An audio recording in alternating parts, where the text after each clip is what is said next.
Making the dough is easier than you might think. There are a lot of recipes and videos out there that show variations on dough, but I like this easy and quick method. Step 1 is proofing the yeast. This step takes 5 minutes, and it's the most important step. Add 1 tablespoon sugar and 1 tablespoon yeast to the bowl. Next, measure out 2 cups of very warm but not boiling hot water. You can boil water and measure out 1 cup boiling to 1 cup cool water, which should get you the temperature you're looking for. You should just be able to hold your finger in the water to test it.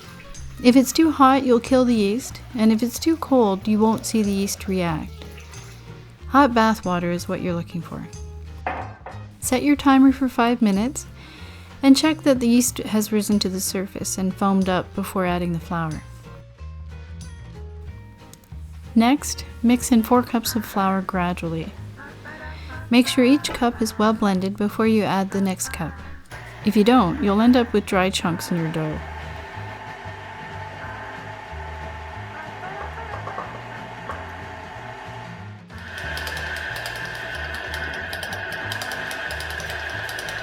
Sprinkle in a little salt as you're blending, about 1 teaspoon.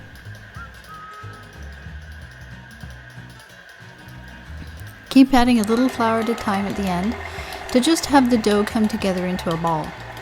Try not to make as much of a mess as I'm making here. If there's too much flour at this stage, your dough will be tough when you roll it out. You're going to add flour to it later to keep it from sticking, so at this stage it can be a bit sticky.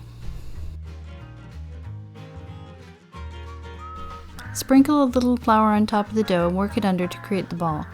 You can add a little extra virgin olive oil over the outside to keep it from drying out. I try to use oil sparingly to keep the calories down.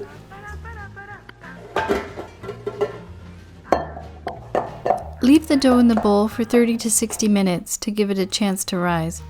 As the yeast ferments, it'll fill the dough with gas, which gives the crust its airy texture.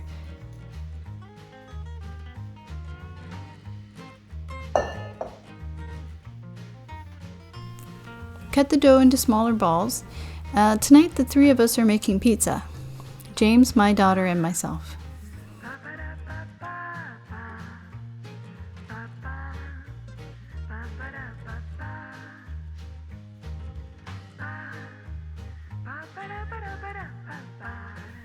Spread a little flour under the dough and then on top to prevent it from sticking. A very important tip. Use parchment paper under each pizza when you roll it out and then put it in the oven. Trust me, if you don't, it'll stick to the counter or your cutting board.